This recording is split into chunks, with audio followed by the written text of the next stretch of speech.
ପୂର୍ବତନ ମନ୍ତ୍ରୀ ସେ ଲୋକଙ୍କ ସିନ୍ରେ ଆଉ ନାହାନ୍ତି, ସେ ଲିଭି ଯାଇଛନ୍ତି।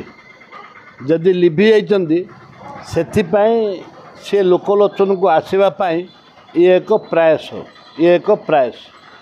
ସେ ଜାଣିନାହାନ୍ତି 2,16,00,000 ଟଙ୍କାର ତାକୁ ଟେଣ୍ଡର 2,16,00,000 ତାକୁ ଟେଣ୍ଡର ହେଇଛି ଏବଂ ସେ କାର୍ଯ୍ୟକାରୀ ହେବ।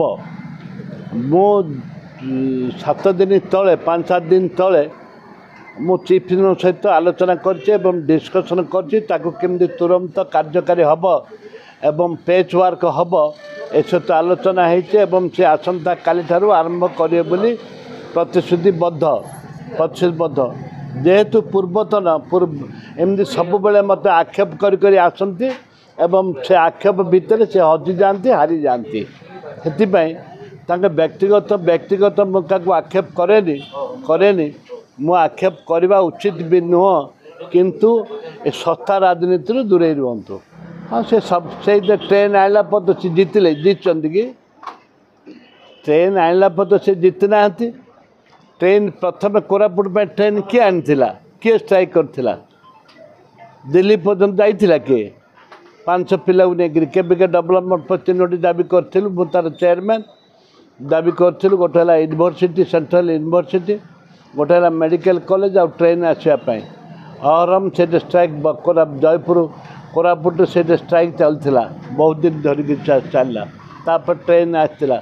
ସେ ଯେ ନୂଆ ଟ୍ରେନ୍ ଆଣିଥାନ୍ତେ ତାହେଲେ ଆମେ ଜାଣିଥାନ୍ତୁ ମର୍ଦ୍ଦ ପିଲା। ସେ ଟ୍ରେନ୍କୁ ଏକ୍ସଟେନସନ୍ କଲେ ଯେଉଁଟାକି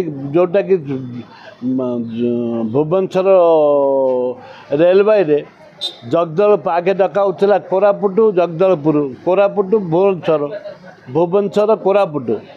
ଏବେ କ'ଣ ଡକାଉଛି? କୋରାପୁଟ କଥା ଲିଭିଗଲା, କୋରାପୁଟ ଜିଲ୍ଲା ନାଁ ଲିଭିଗଲା ଏବଂ ଜଗଦଳପୁର ଭୁବନେଶ୍ୱର ଜଗଦଳପୁର ହେଉଛନ୍ତି। ଯେ ନୂଆ ଟ୍ରେନ୍ ଆଣିଥାନ୍ତେ ତାହେଲେ ଆମେ ମର୍ଦ୍ଦ ବୋଲିକିରି କହିଥାନ୍ତୁ।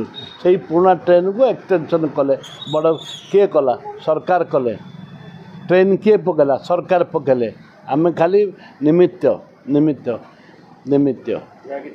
ମୁଁ ବନ୍ଦେ ଭାରତ ଏକ୍ସପ୍ରେସ୍ ପାଇଁ ମାନ୍ୟବର ମନ୍ତ୍ରୀଙ୍କ ସହିତ ଆଲୋଚନା କରିଛି ଏବଂ ମୁଖ୍ୟମନ୍ତ୍ରୀଙ୍କୁ ବି ଚିଠି ଦେଇକରି ମୁଖ୍ୟମନ୍ତ୍ରୀ ସହିତ ଆଲୋଚନା କରିଛି ଏବଂ ବନ୍ଦେ ଭାରତ ପଢ଼ିବା ପାଇଁ କମିଟି ଆସିକିରି ବୁଲିକିରି ଟେକ୍ନିକାଲ କମିଟି ଆସିକିରି 2 ଥର ଟେକ୍ନିକାଲ କମିଟି ଆସି ବୁଲି ଗଲେଣି।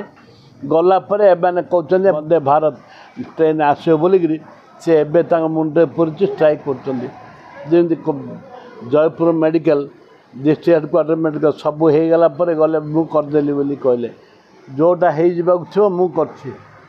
ମୁଁ କରିକିରି ଖତ ହେଇଗଲେଣି, ଆହୁରି ମୁଁ ହେଉଛନ୍ତି। ଶୁଣନ୍ତୁ, ରାଜନୀତି ଯିଏ କରେ ସେ ଧ୍ୱଂସ ହୋଇଯାଏ। ଆମେ ରାଜନୀତି କରୁନୁ, ଆମେ ଲୋକଙ୍କ ସାଙ୍ଗରେ ଅଛୁ, ରହିଥିବୁ। ବିଧାୟକ ହେବା ନ ହେବା ବଡ଼ କଥା ନୁହଁ, ଲୋକଙ୍କ ସାଙ୍ଗରେ ରହିବାଟା ବଡ଼ କଥା।